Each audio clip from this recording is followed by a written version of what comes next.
The planet Sereth was dying. Elder Oma stood at the window of the last standing tower in Luma, watching the sky burn. Black ships moved through the clouds like hungry shadows. The Hollow had come, just as they had come to every Velari colony before this one. First the outer worlds fell, then the mining stations, then the refugee ships that tried to run. Now only Sereth remained, the homeworld, the last place where the Velari still breathed. Oma was old. She had lived for 300 cycles, longer than most of her kind.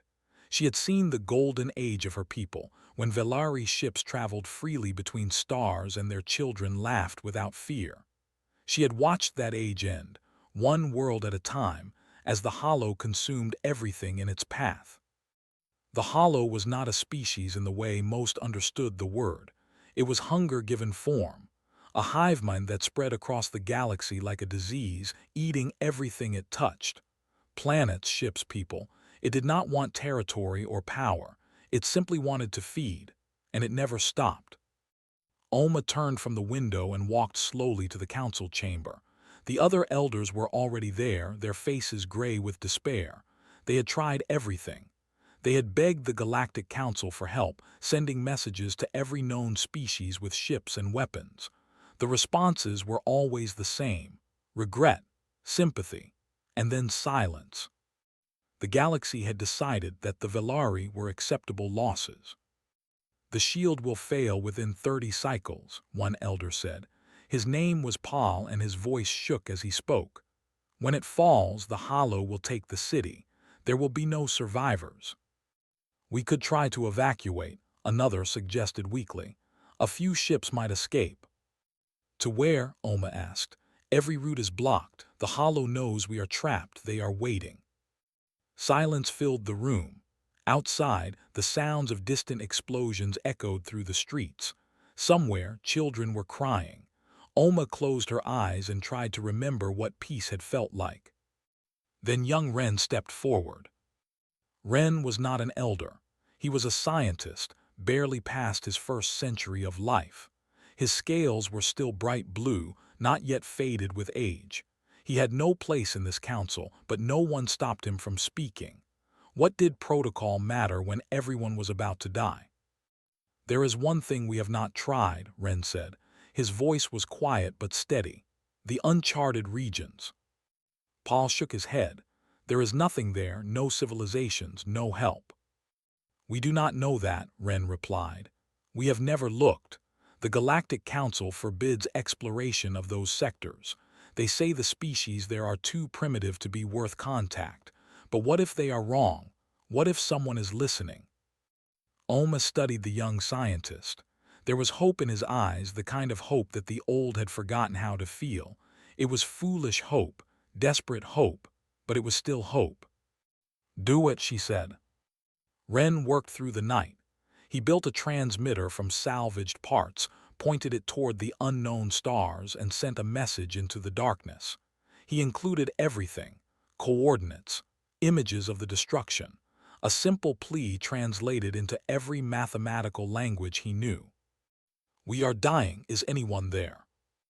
The signal flew into the void, traveling faster than light, reaching into regions of space that no Velari had ever explored.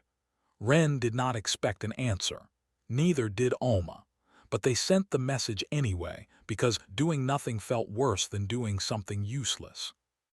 3 months passed. The shield weakened. The Hollow grew closer. And on a small research station called Kepler's Watch, orbiting a yellow star in an unremarkable corner of the galaxy, a human woman named Kim Yuna noticed something strange. Yuna was a xenobiologist, which meant she studied alien life. The problem was that in the year 2387, humanity had never found any. They had spread across 12 star systems, built colonies on dozens of worlds, and sent probes into every corner of their reach. They had found bacteria. They had found plants. But never once had they found another thinking species. Most humans had given up hopping. Yuna had not. She was working late that night, running routine scans of background radiation when the signal appeared. At first she thought it was an error. Then she thought it was a natural phenomenon, some kind of pulsar or magnetar creating patterns that looked like data. But the more she studied it, the more certain she became. This was a message. Someone was talking to her. It took her 3 weeks to decode it. The mathematics were complex but logical, clearly designed to be understood by any intelligent species. When she finally translated the images and the words, she sat alone in her laboratory and cried. Aliens existed, they were real, and they were begging for help. Una sent her findings to Earth Command immediately. Within days, the discovery had reached the highest levels of government. The United Nations Space Command held emergency meetings. Scientists argued about authenticity. Military leaders argued about risk. Politicians argued about everything. It could be a trap, one admiral insisted. We know nothing about this region of space, nothing about who sent this signal or what they really want. It could be an opportunity, a scientist countered. First contact with an intelligent species. This changes everything we know about the universe. It is a cry for help, Una said, her voice cutting through the noise. Look at these images. Look at what is happening to them. These people are dying and they are asking us to save them. Does anything else matter? The debates continued for weeks. Meanwhile, the signal kept playing on repeat in Una's mind. We are dying. Is anyone there? Then Captain Park Tiho volunteered. Tiho was in his mid-40s, a career military officer who had spent most of his life in space. He commanded the Horizon's Edge, a deep space vessel designed for long-range exploration and, if necessary, combat. He had seen action during the colony wars and had led rescue operations on a dozen worlds. He was calm, steady, and not easily frightened. He was also stubborn. I will take my ship and my crew, he told the council. We will answer the signal. We will find out what is happening and report back. You would risk your people for strangers, an admiral asked. Tiho smiled, but there was no humor in it. If we ignore a cry for help, he said, we do not deserve the stars. The council approved the mission. The Horizon's Edge departed Earth orbit on a cold morning in February.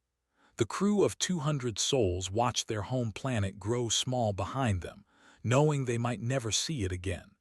They traveled for 3 months through uncharted space, past stars that had no names and systems that had never been explored. They did not know what they would find. They prepared for everything.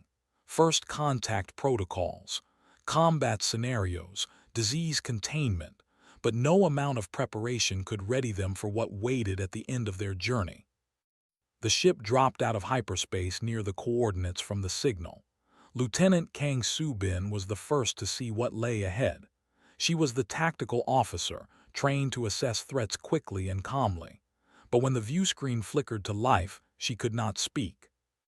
Sarath hung in the void before them, but it was not the living world the signal had described. Black corruption spread across its surface like veins of poison. Shattered moons drifted in broken orbits. Debris fields stretched for thousands of kilometers in every direction. And surrounding the planet, moving in slow circles like predators waiting for wounded prey, was a fleet of black ships, hundreds of them, thousands. The Hollow had arrived first. Captain Tiho stared at the screen for a long moment. His crew waited in silence, watching him, trusting him to decide what came next. Open a channel, he said finally. Broadcast on all frequencies. Sir, Soo-bin said carefully, there is an enemy fleet between us and that planet. I know. Tiho stood from his chair and walked toward the view screen, his eyes fixed on the dying world below. Broadcast the following message. This is the human vessel Horizon's Edge. We received your signal. We are here to help. The message flew into the darkness. And somewhere on Sarath, in a city behind a failing shield, Elder Oma heard words she had never expected to hear. Someone had answered. Elder Oma heard the message 3 times before she believed it was real. She stood in the communications center, surrounded by technicians who had stopped working to stare at their screens. The voice that came through the speakers was strange, speaking in sounds that the translation system struggled to process, but the meaning was clear. Someone had come. "Who are they?" Paul asked, his voice barely a whisper.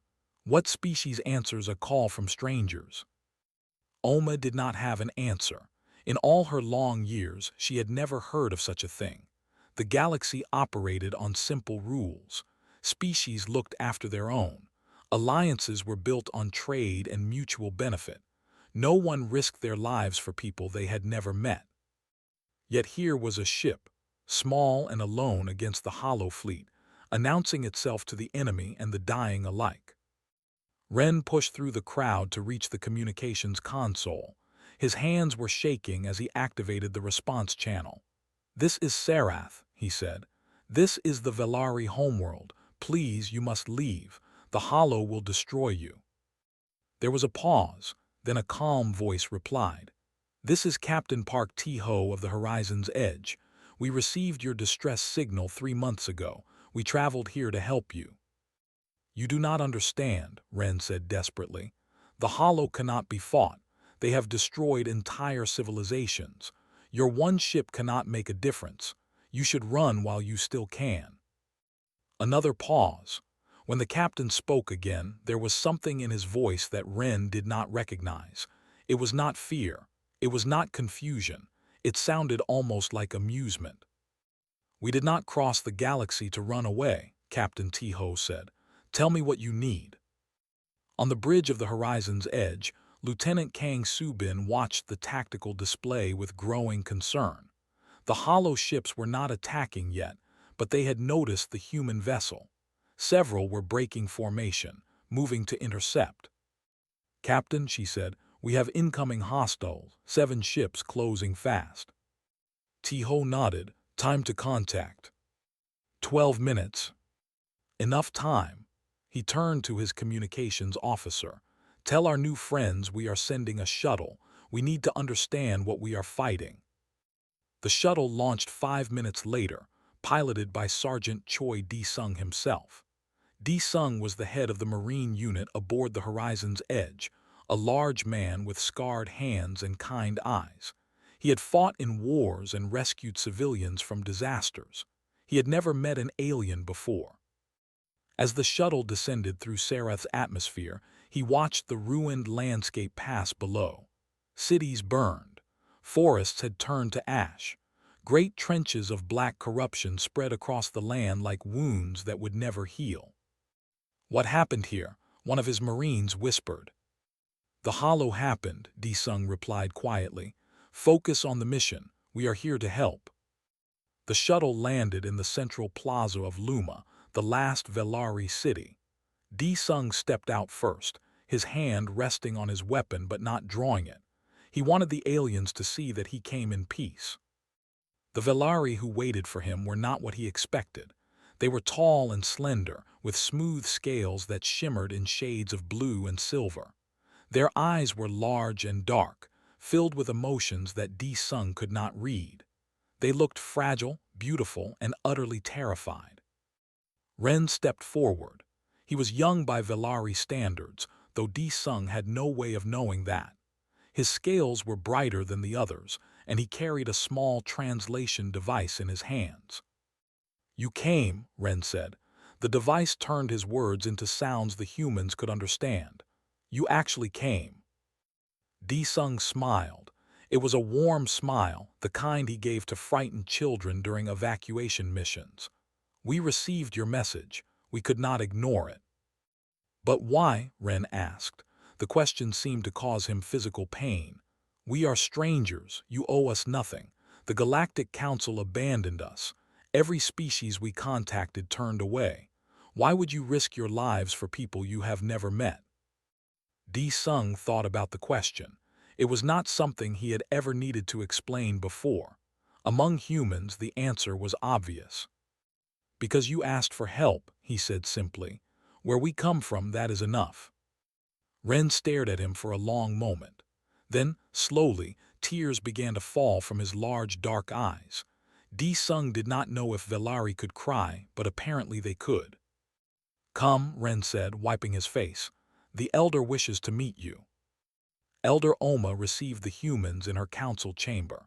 She sat in a chair that seemed too large for her thin frame, watching the strangers with ancient eyes. Sung stood before her with two of his marines, trying to appear respectful and non-threatening. "You are the first humans we have ever seen," Oma said through the translator. "We did not know your species existed until your ship appeared." "We did not know you existed either," Sung replied. "We have been searching for other intelligent life for centuries. You are the first we have found." Oma tilted her head. "And your first act upon finding us is to fly into danger, to face the hollow without knowing what they are." "We know enough. We know you need help. The rest we can figure out." A sound came from Oma's throat, something between a laugh and a sob. "Your species is either very brave or very foolish." Sung grinned. "We are often both." Above the planet, Captain Tiho was learning just how foolish bravery could be. The hollow ships attacked without warning. They did not communicate, did not demand surrender, did not hesitate. One moment they were approaching, and the next moment they were firing weapons that the horizon's edge had never encountered before. "Shields holding," Subin reported, her fingers flying across her console. "Returning fire." The human weapons struck true. The hollow ships were tough, but they were not invincible. When the kinetic rounds and energy beams hit their targets, they did damage. But there were so many of them. "3 more ships joining the attack," Subin called out. 10 total now. We cannot hold this position." "We are not leaving," Tiho said calmly. "Sir, with respect, we are one ship against thousands." "Then we will have to be creative." Tiho turned to his engineer. "Beak Hana, how long until the main guns are recharged?" Beak Hana was a small woman with oil-stained hands and a genius for improvised solutions. She worked her console with practiced speed. 2 minutes, but the power draw will weaken our shields." "Do it." "Subin, I want all forward weapons targeted on the lead ship. When Hana gives the signal, fire everything at once." The bridge crew worked in practiced harmony. They had trained together for years, and they trusted their captain completely. Even when the ship shook from enemy fire, even when warning lights began to flash across every console, they did not panic. "Ready," Hana announced. "Fire." The horizon's edge unleashed its full power in a single devastating volley. The lead hollow ship exploded, its dark hull splitting apart in a burst of flame and debris. The other ships scattered, clearly not expecting such resistance. "They are retreating," Subin said, surprise evident in her voice. "Not for long." Tiho leaned forward in his chair. "But we have bought time. Get the shuttle back aboard. We need to talk to our new friends."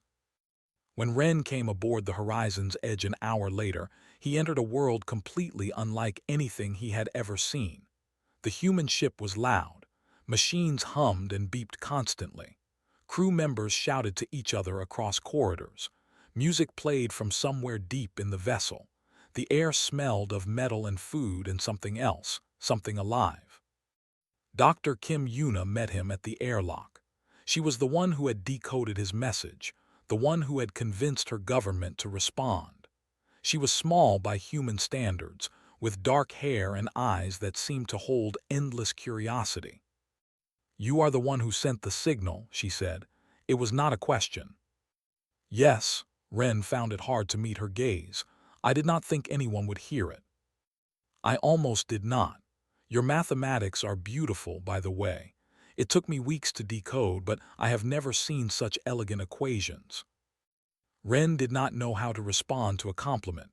Among the Velari, scientists did not praise each other so openly. "Thank you," he managed. Yuna smiled. It was a warm expression, and Ren found himself feeling something he had not felt in a long time: safety. "Come," she said. "You must be hungry. We have food and you have stories to tell. The captain wants to understand everything about the Hollow." She led him to a room where other humans gathered. Sergeant D. Sung was there, showing pictures on a small device. "This is my daughter," he said proudly, "and this is my son. They are back on Earth, waiting for me to come home." "You have children?" Ren asked. "Many of us do. That is part of why we fight, so our children can grow up in a galaxy where people help each other." Lieutenant Subin entered the room, her uniform still marked with dust from the battle. She noticed Ren studying the tactical displays on the wall. "You are interested in our weapons." "I have never seen anything like them," Ren admitted. "The Velari do not build ships for war. We never had to. The galaxy was peaceful." "Humans have always had to fight," Subin said. There was no pride in her voice, only truth. "Our history is full of violence. We fought each other for thousands of years before we learned to work together. Now we fight for those who cannot fight for themselves." Ren thought about this. The Galactic Council had always described young species as dangerous precisely because of their violent tendencies. They were to be avoided, quarantined, left alone until they evolved past their savage origins. But here were humans, violent and loud and chaotic, and they had crossed the galaxy to help strangers. Maybe the Council was wrong about everything. The meeting with Captain Tiho lasted for hours. Ren explained everything he knew about the Hollow, their origins lost to ancient history, their methods consuming all life and technology, their weakness if they had any. "They have a hive mind," Ren said, "a central intelligence that controls all of them. Destroy it and the swarm will fall apart." "Where is this intelligence?" Tiho asked. "Inside their queenship, the largest vessel in their fleet, but it is always protected by thousands of others. No one has ever gotten close." Tiho nodded slowly. "Then we will be the first." Ren stared at him. "Captain, you cannot be serious. You have one ship, they have thousands." "Today, yes." Tiho stood and walked to the window looking out at the stars. "But we are not alone. I have already sent a message back to Earth. More ships are coming, and when they arrive, we will show the Hollow something they have never faced before." "What is that?" Captain Park Tiho turned back to face Ren, and in his eyes was a fire that the young scientist would never forget. "Humanity." The shield over Luma failed at dawn. Elder Oma watched from her tower as the blue energy barrier flickered once, twice, and then disappeared entirely. The city that had been protected for months was now open to the sky, and in that sky, the Hollow waited. Within minutes, the first wave descended. They came down like black rain, thousands of creatures falling from the bellies of the dark ships above. The Hollow ground forces were not like the ships. They were organic, twisted things made from the consumed remains of species long extinct. They had too many legs, too many eyes, too many mouths. They moved with a hunger that had no end. The Velari screamed. They ran through the streets, searching for shelter that did not exist. Warriors tried to form defensive lines, but their weapons were designed for hunting and ceremonial combat. Against the Hollow, they were nearly useless. Then the humans arrived. Sergeant Choi D-Sung led his Marines through the central plaza at a full sprint.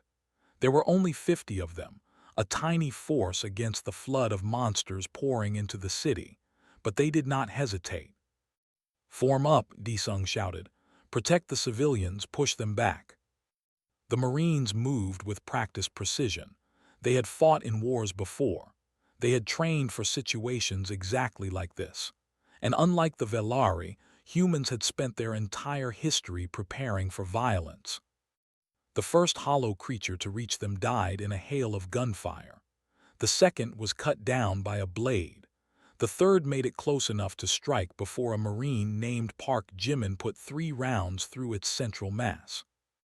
The creatures kept coming, but for the first time they were meeting resistance. Kes had been a warrior her entire life. She was older than Ren, though still young by Velari standards. Her scales were darker than most, scarred from decades of training and patrol duty. She had always been proud of her skills, confident that she could protect her people from any threat. The Hollow had destroyed that confidence in a single day. She had watched her entire unit die during the first assault on Sarath's outer defenses. She had seen warriors she had trained with since childhood consumed in moments, their bodies twisted and absorbed into the swarm. She had barely escaped with her life. Since then, she had felt nothing but shame.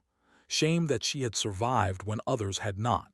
Shame that all her training meant nothing against an enemy like this.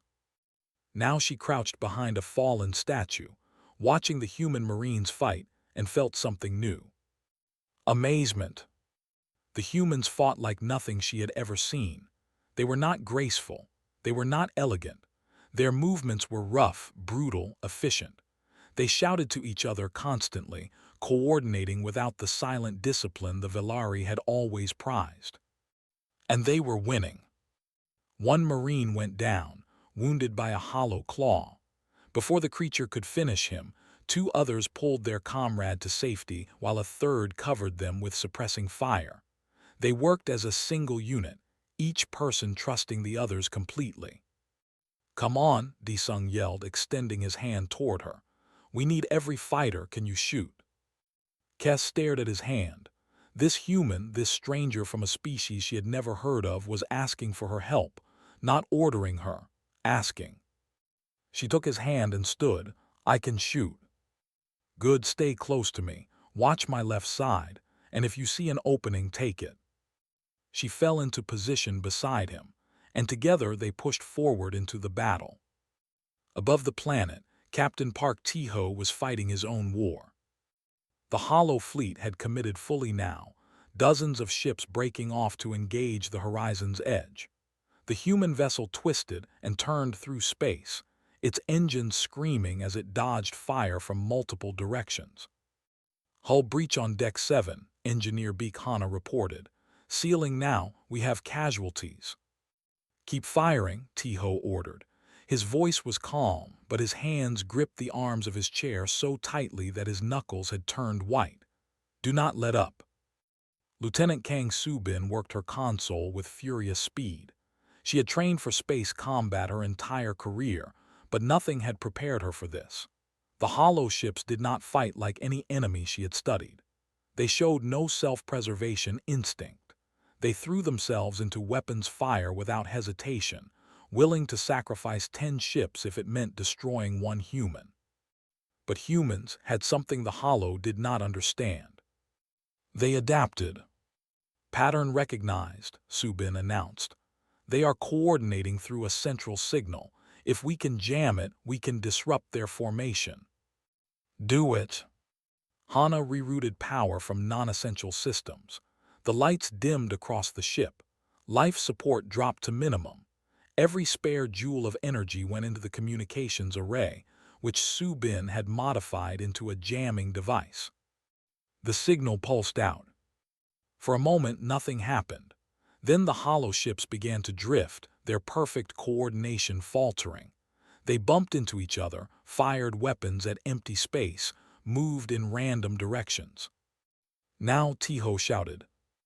The horizon's edge opened fire with everything it had.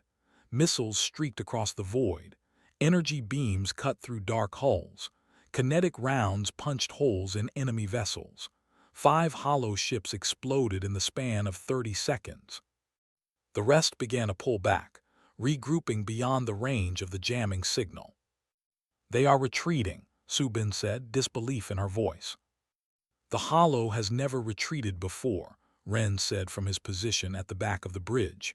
He had stayed aboard to help, providing information about the enemy.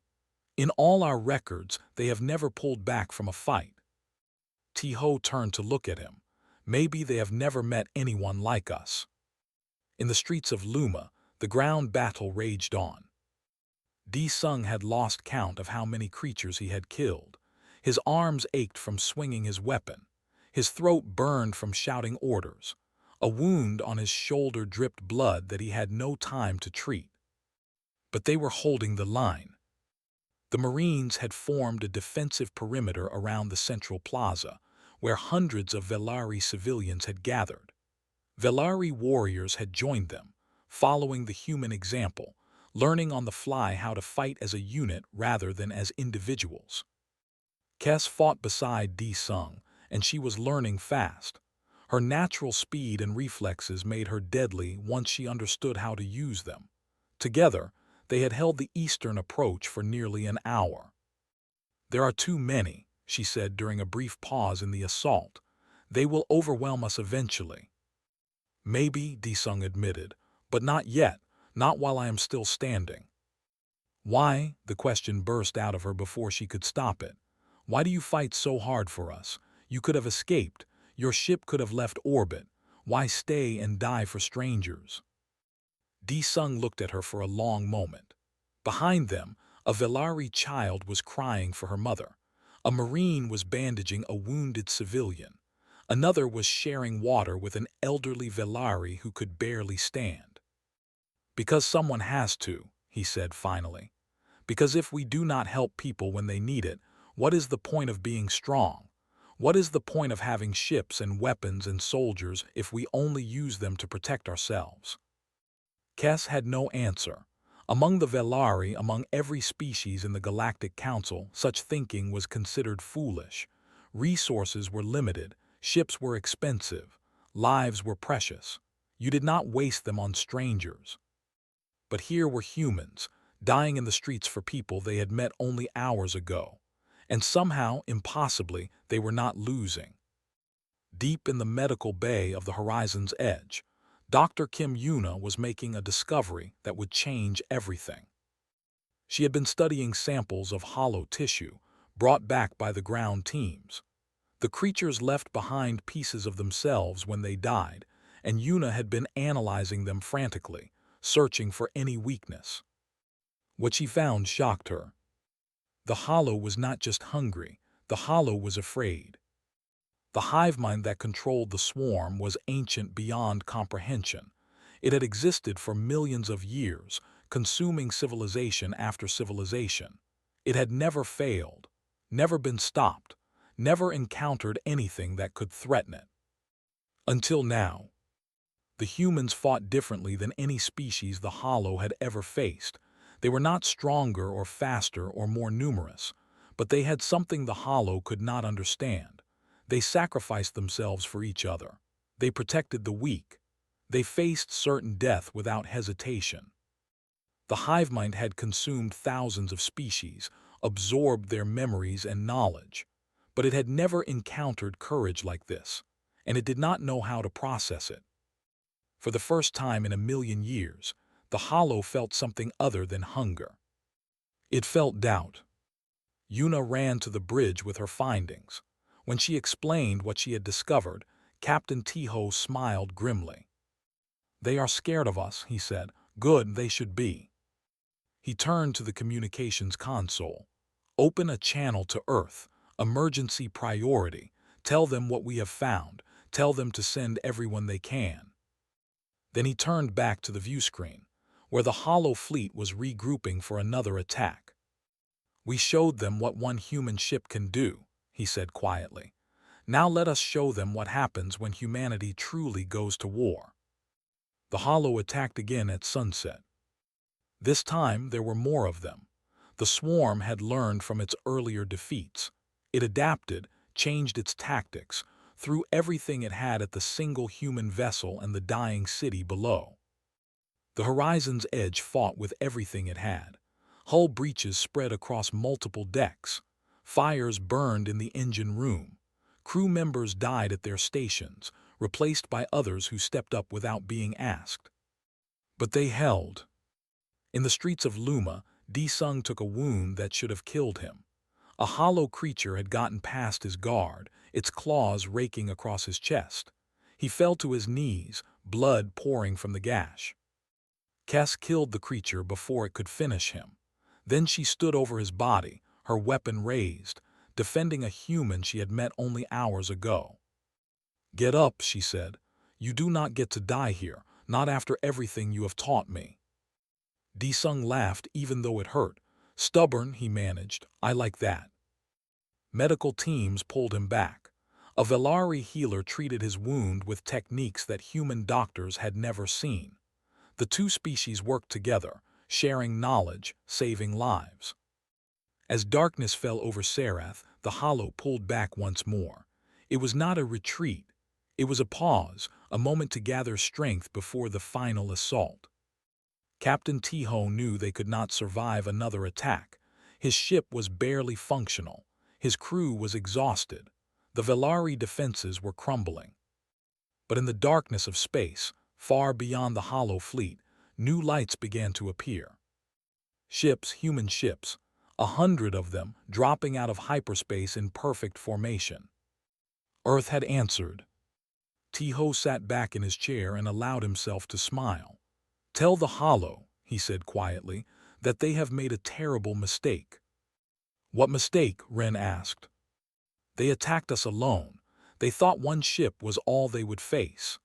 Tiho gestured toward the viewscreen, where more and more human vessels were appearing. Now they will learn what happens when humanity answers together. The human fleet filled the sky. Elder Ome stood in the ruins of the council chamber, looking up through a hole in the ceiling. Where there had been darkness and fear, now there were lights, hundreds of them. Ships of every size, from small fighters to massive battle cruisers, all bearing the same symbol on their hulls. A blue circle around a green and white sphere, Earth, humanity's home. Beside her, Ren wept openly. He did not try to hide his tears. After months of despair, after watching his world die piece by piece, the sight of salvation was too much to contain. "They came," he whispered. "They actually came." "Yes," Oma replied, her voice trembled. "They came." In the streets below, the Velari were emerging from their shelters. They looked up at the sky with expressions of disbelief. Children pointed at the human ships. Adults fell to their knees. Warriors who had fought beside the Marines now stood in silence, watching reinforcements arrive in numbers they had never imagined. Sergeant Choi Disung limped through the plaza, his chest wound bandaged but still painful. Kess walked beside him, refusing to leave his side. When the first transport ships began landing, she watched human soldiers pour out by the thousands. "How many?" she asked quietly. 10,000 ground troops on this wave," Disung replied. "More coming, and that is just the Marines." "We sent our cry for help to every species in the galaxy," Kess said. "The Galactic Council ignored us. 100 civilizations turned away. And yet your people, who had never even heard of us before, sent an army." Disung shrugged, then winced at the pain. "It is who we are." Aboard the flagship of the human fleet, Rear Admiral Shin Jaiwon surveyed the battle space. She was a tall woman in her 50s, with gray streaked through her black hair and steel in her eyes. She had commanded fleets in 3 wars and had never lost a battle. She did not intend to start now. "Report," she ordered. 112 vessels in formation, her tactical officer responded. "Enemy fleet consists of approximately 3,000 ships. They are holding position around the planet's dark side." "Holding position," Jaiwon raised an eyebrow. "They are not attacking." "No, Admiral, it appears they are waiting." Jaiwon smiled coldly. "They are scared, good. Let us give them something to be truly afraid of." She opened a channel to the entire fleet. "All ships, this is Admiral Shin. 3 months ago, a species we had never met sent a message into the darkness, asking for help. 1 ship answered. Today, we answer with everything we have." She paused, letting her words sink in. Across 100 ships, crews listened in silence. "The enemy before us has never been defeated. They have consumed entire civilizations. The galaxy has given up fighting them, but we are not the galaxy. We are humanity, and we do not give up." In the medical bay of the horizon's edge, Disung listened to the broadcast with tears in his eyes. Beside him, Yuna squeezed his hand. "We do not know these people we are fighting for," Jaiwon continued. "We do not know their history, their culture, their dreams, but we know one thing: they asked for help, and where we come from, that is enough." The channel went quiet. Then from every ship in the fleet, a single word echoed back. Enough. The battle began at midday. The Hollow had finally committed its full force. 3,000 ships surged forward, their dark hulls blocking out the stars. They moved without fear, without hesitation, driven by a hunger that had existed since before humanity's ancestors climbed down from trees. The human fleet met them head-on. Admiral Jaiwan had studied every report from the horizon's edge. She knew how the Hollow fought, how they coordinated, how they thought. She had spent the 3-month journey preparing a strategy that exploited every weakness. Fighter screen engage, she ordered. Draw their attention. Battle cruisers form defensive line. Destroyers prepare for flanking maneuvers. The battle was chaos. Explosions lit up the void like dying stars. Ships on both sides broke apart, spilling debris and atmosphere into space. Pilots screamed final defiance into their communications before their vessels disappeared in balls of flame. But the humans had advantages the Hollow had never encountered. They communicated constantly, not just orders from commanders but warnings, observations, suggestions. A pilot who noticed an enemy formation would broadcast it to everyone. A gunner who found a weak point would share the coordinates instantly. The humans fought as individuals but thought as a collective. And they learned. Every minute of combat, every exchange of fire, every destroyed ship taught them something new. They adapted faster than the Hollow could respond. Tactics that worked in the first hour were countered by the second. Patterns the Hollow had used successfully for millennia suddenly failed against an enemy that refused to stay predictable. Lieutenant Kang Soo-bin commanded a squadron of destroyers on the fleet's left flank. She had not slept in 30 hours, and her voice was hoarse from shouting orders. But when she saw an opening in the enemy formation, she did not hesitate. "All ships follow me," she commanded. "We are going through." Her destroyers punched through the Hollow line, emerging behind their formation. Before the enemy could respond, Soo-bin's ships opened fire on their vulnerable rear sections. "Target their coordination nodes," she ordered. "Just like the captain showed us, disrupt their communications." The tactic worked. The Hollow ships in that sector began to drift, their perfect coordination dissolving into chaos. Other human squadrons exploited the gap, pouring fire into the disorganized enemy. On the ground, the second wave of Hollow creatures met a very different defense. 10,000 human marines, supported by Velari warriors who had learned from 3 days of fighting alongside them.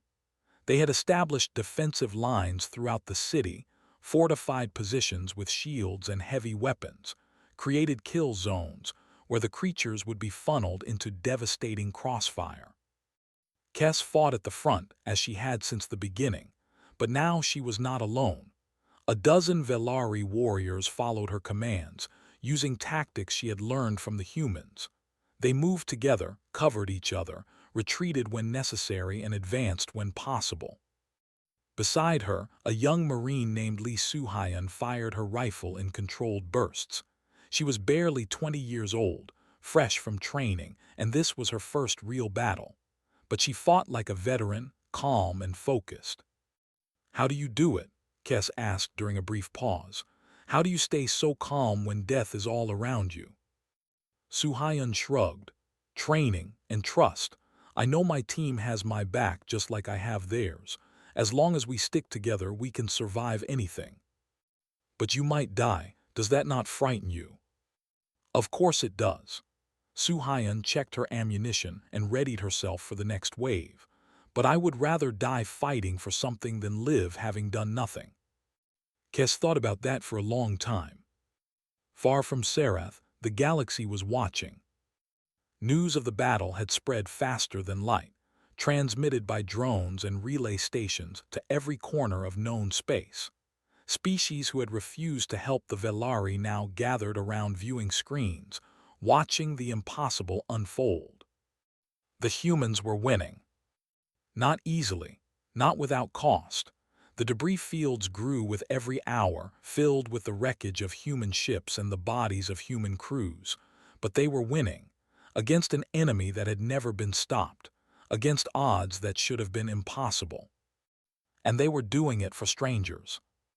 On a station near the galactic core, ambassadors from a dozen species watched the battle in silence. These were representatives of the Galactic Council, the governing body that had declared the Velari acceptable losses. "This is madness," one ambassador muttered. His species had 8 legs and communicated through color changes on their skin. Currently, he was displaying deep purple, a sign of confusion. Why would they throw away so many lives for a species they do not even know? Perhaps they are simply violent, another suggested. Young species often are. They enjoy destruction. No, the third ambassador was ancient, her scales dulled by centuries of life. She had seen more history than most species would ever know. Watch them. They are not enjoying this. They are suffering, losing friends, mourning their dead, but they continue anyway. Why? The old ambassador was silent for a long moment. Because they believe it is right. Because they cannot watch innocent people die without trying to help. Because, she paused, searching for words, because they are better than us. The other ambassadors stared at her in shock, but she did not take back her words. Instead, she turned and walked toward her ship. "I am going to Sarath," she announced. "My species abandoned the Velari. I will not." Others followed her, not many but enough. Back in the battle, Captain Park Tiho was preparing to do something incredibly stupid. The Horizon's Edge was barely functional. Half its weapons were offline. Life support was failing on 3 decks, but Tiho had identified the Hollow command ship, the vessel that coordinated the entire enemy fleet. "If we can destroy it," he explained to Admiral Jaiwan, "the Hollow will lose cohesion. Their entire fleet will collapse." "That ship is surrounded by hundreds of escorts," Jaiwan replied. "You will never get close." "I know," Tiho smiled grimly. "That is why I am not planning to get close." He laid out his plan. It was reckless, dangerous, and had maybe a 10% chance of success. Admiral Jaiwan listened in silence, then nodded. "You are either the bravest man I have ever met or the most foolish." "I have been told it is both." Tiho stood and offered his hand. "It has been an honor, Admiral." She took his hand. "The honor is mine, Captain. Give them hell." The Horizon's Edge broke from formation and began its run toward the enemy command ship. Immediately, hundreds of Hollow vessels turned to intercept. The human ship twisted and dove, its damaged engines screaming as Tiho pushed them beyond their limits. "All power to engines," he ordered. "Shut down everything else." The lights went dark. Life support fell to emergency levels. Only the engines remained, burning brighter than they had ever burned before. "Impact in 30 seconds, Subin reported. The Hollow ships closed in, firing everything they had. The Horizon's Edge shuddered under the assault. Hull breaches opened across the ship. Crew members died at their stations. But they kept going. "Impact in 10 seconds. Tiho gripped the arms of his chair. Around him, his crew did the same. They knew what was coming. They had all volunteered. "Impact in 5. The Horizon's Edge slammed into the Hollow command ship at full speed. The explosion was visible from the surface of Sarath. Elder Oma watched it bloom in the sky, a flower of light and fire that outshone the sun for a brief moment. "The humans," she whispered, "they sacrificed themselves." But even as she spoke, something was changing. The Hollow ships, which had been attacking with perfect coordination, suddenly began to drift. Their formations broke apart. Their weapons fired at random. The hive mind had lost its center. And from the wreckage of the impact, a single escape pod tumbled through space, its beacon flashing, its occupants alive.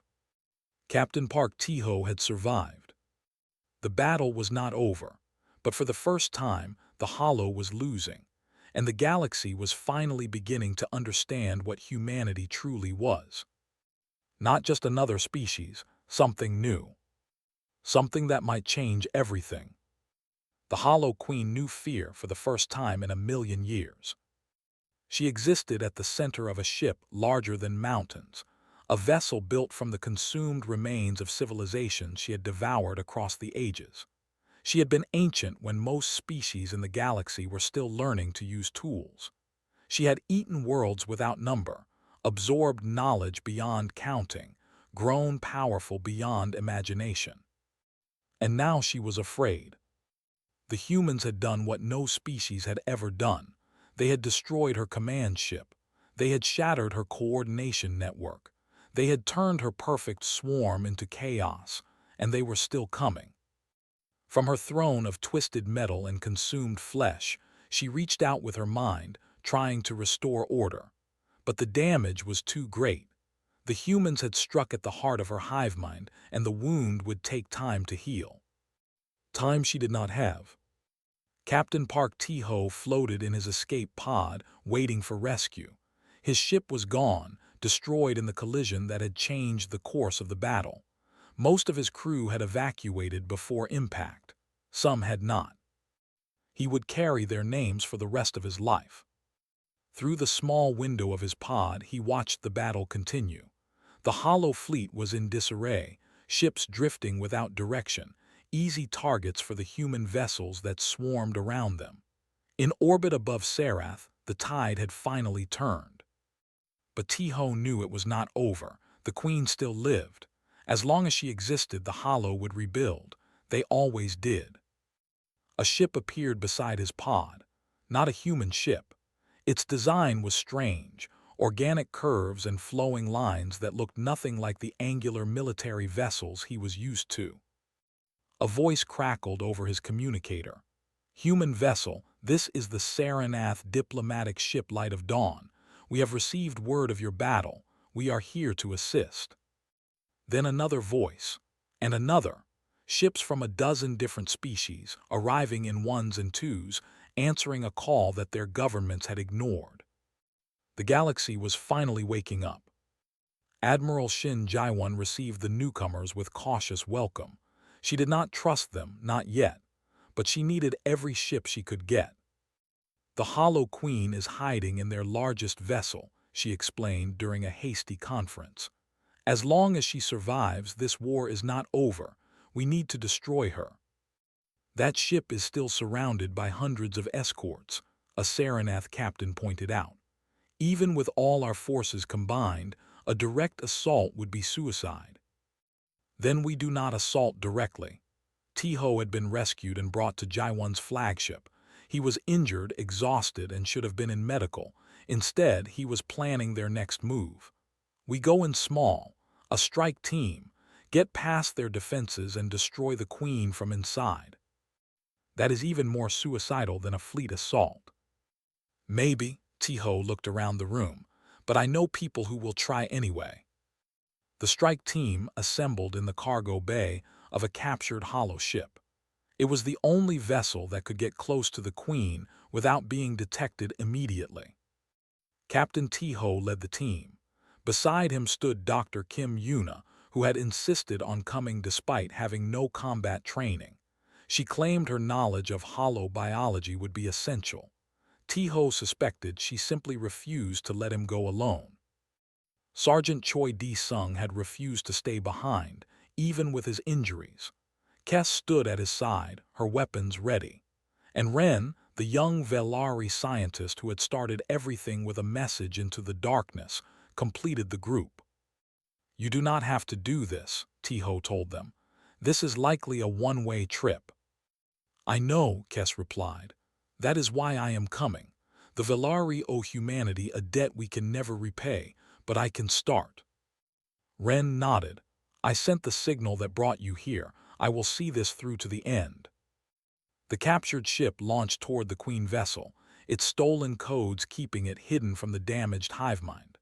As they approached, the true scale of their target became clear. The Queen ship was enormous, a construct of living metal and consumed biomass that dwarfed anything T-Ho had ever seen. "How do we even find the queen inside that?" Yuna asked quietly. "We follow the screams," Kes replied grimly. "The queen feeds on the memories of the consumed. We will hear them before we see her."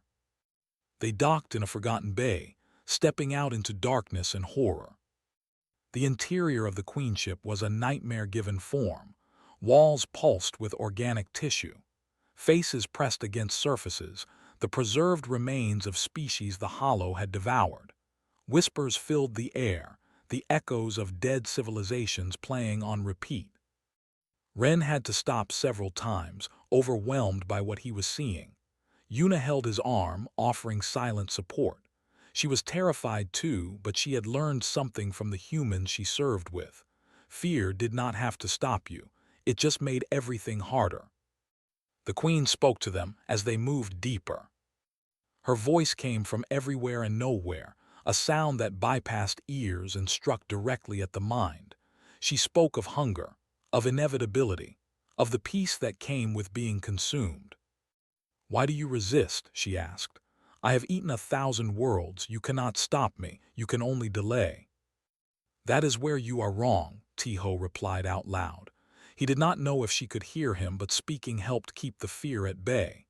"You have eaten 1,000 worlds because no one stopped you. That ends today." The queen laughed. It was a horrible sound, a million voices laughing at once. "And you believe you can succeed where all others have failed. You are one ship, one species, nothing." "We are not nothing." T-Ho kept walking, following the pull of the queen's voice toward its source. "We are humanity, and we came here to show you something." "What?" "That you can be killed." They found the queen at the heart of the ship. She was massive, a creature of twisted flesh and stolen memories, spreading across a chamber so large it had its own weather. Clouds formed near the ceiling, raining down fluid that might have been tears. And she was afraid. T-Ho could see it now, could feel it radiating from her enormous form. For 1,000,000 years she had been the hunter. Now, for the first time, she was the hunted. "You cannot win," she said, but her voice was weaker now. "Even if you destroy me, another will rise. The Hollow is eternal." "Maybe," T-Ho admitted, "but we will be here when they do, and we will teach the galaxy to fight back." The queen screamed and sent her defenders at them. The final battle was brief and brutal. Hollow creatures poured from every surface, clawing and biting and dying in waves. Sung fought at the front, his wounds slowing him but not stopping him. Kes moved like water, her blade cutting through enemies with impossible grace. Yuna stayed back, her mind racing through everything she had learned about hollow biology. There had to be a weakness. There had to be a way. Then she saw it. The queen was connected to her ship by thousands of tendrils, drawing power and information from every part of the vessel. If those connections were severed, she would be weakened. Maybe enough. "The tendrils," Yuna shouted. "Cut the tendrils." Ren heard her. He had been hanging back, unsure how to help in a fight, but he understood machines. He understood connections. He ran toward the nearest tendril, a massive rope of organic cable as thick as his body. Hollow creatures tried to stop him. Sung and Kes cut them down, buying him time. Ren reached the tendril and began to work. His Velari tools were designed for delicate engineering, not destruction, but destruction could be delicate too. One by one, he severed the connections. The queen screamed louder with each cut, her power fading. "She is weakening," Yuna called out. "Keep going." But the defenders were endless. They kept coming, wave after wave, and the strike team was growing tired. Sung went down, overwhelmed by 3 creatures at once. Kes was pushed back, fighting desperately to reach him. T-Ho pulled out his last grenade. It was a simple device, magnetic adhesion, designed for destroying machinery. If he could get close enough to the queen, he could attach it directly to her core. But getting close meant getting through dozens of defenders. It meant not coming back. Captain, no. Yuna grabbed his arm. There has to be another way. There is not. Tiho looked at her with eyes full of sorrow and acceptance. You knew what this mission was when you volunteered. I volunteered to be with you, not to watch you die. Then close your eyes. He pulled free and ran toward the queen. Kes saw him go. She saw the defenders turning to intercept. She saw that he would never make it. And she made a choice. The Velari warrior tackled Tiho from the side, knocking him down just as a creature lunged at where his head had been. Before he could recover, she grabbed the grenade from his hand. The Velari owe humanity a debt, she said. Let me pay it. She was through the defenders before anyone could stop her. She moved faster than Tiho had ever seen anyone move, using every ounce of skill she had developed over a lifetime of training. Creatures clawed at her, but she did not slow. She reached the queen's core, a pulsing mass of stolen consciousness at the center of the massive creature. She looked back, just once, at the humans who had taught her what courage truly meant. Tell your people, she called out, the Velari will never forget. She attached the grenade. The explosion was instantaneous. The queen died screaming. Her death cry echoed through the hive mind, reaching every hollow creature in the galaxy. One by one they stopped, collapsed, died. The connection that had sustained them for 1,000,000 years was gone. On Sarath, the last of the hollow ground forces fell silent. In orbit, the enemy fleet drifted, its ships empty of purpose. The war was over. Months later, Captain Park Tiho stood on a rebuilt Sarath, watching a memorial being constructed. It was a tall spire of Velari crystal, inscribed with the names of everyone who had died in the battle. Human names and Velari names, side by side. At the top of the memorial was a single name, larger than the others. Guess. Dr. Kim Yuna joined him, her hand finding his. They did not speak. They did not need to. Elder Oma approached them slowly. She was older now, her scales faded, her movements slow. But her eyes held something they had not held in years. Hope. The Galactic Council has reached a decision, she said. They wish to formally invite humanity to join their assembly. They say that your species has proven itself worthy of recognition. Tiho laughed softly. Now they think we are worthy, after we did what they were too afraid to do. Yes, Oma did not pretend otherwise. But they are learning, slowly. You have shown them what courage looks like. Some have started to remember that they once had courage too. Before Tiho could respond, Ren came running up. The young scientist had changed since the battle. He stood taller now, moved with more confidence. He had seen what was possible when people chose to act. Captain, there is news. He was out of breath but smiling. We received another signal, another species far from here. They are under attack. They sent a cry for help. Tiho looked at Yuna. She smiled. He looked at Oma, then at Ren, then up at the memorial that honored everyone who had died to save strangers. Is anyone going to answer them? Ren asked. Captain Park Tiho straightened his uniform and looked toward the stars.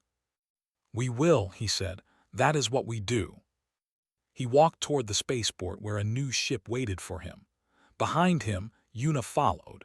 Ren joined them and several Velari warriors fell into step. The galaxy was vast and full of darkness, but humanity had learned something important. Darkness was only darkness until someone brought light. And they intended to bring a lot of light. Above Sarath, a fleet of human ships turned toward the unknown stars. At its head flew a vessel named the Second Horizon, captained by a man who had learned that some questions only have one answer. Someone asks for help, you help them. It was that simple, it was that hard, and it was the most human thing there was. As the fleet jumped to hyperspace, Tiho allowed himself one final moment of memory. He thought of Kes, who had given her life for people she had barely known. He thought of his crew, who had followed him into the impossible. He thought of everyone who had answered a cry from the darkness. Then he looked forward, toward whatever came next. "Is anyone there?" someone had asked once. Humanity had answered. And they would keep answering, as long as there were stars in the sky.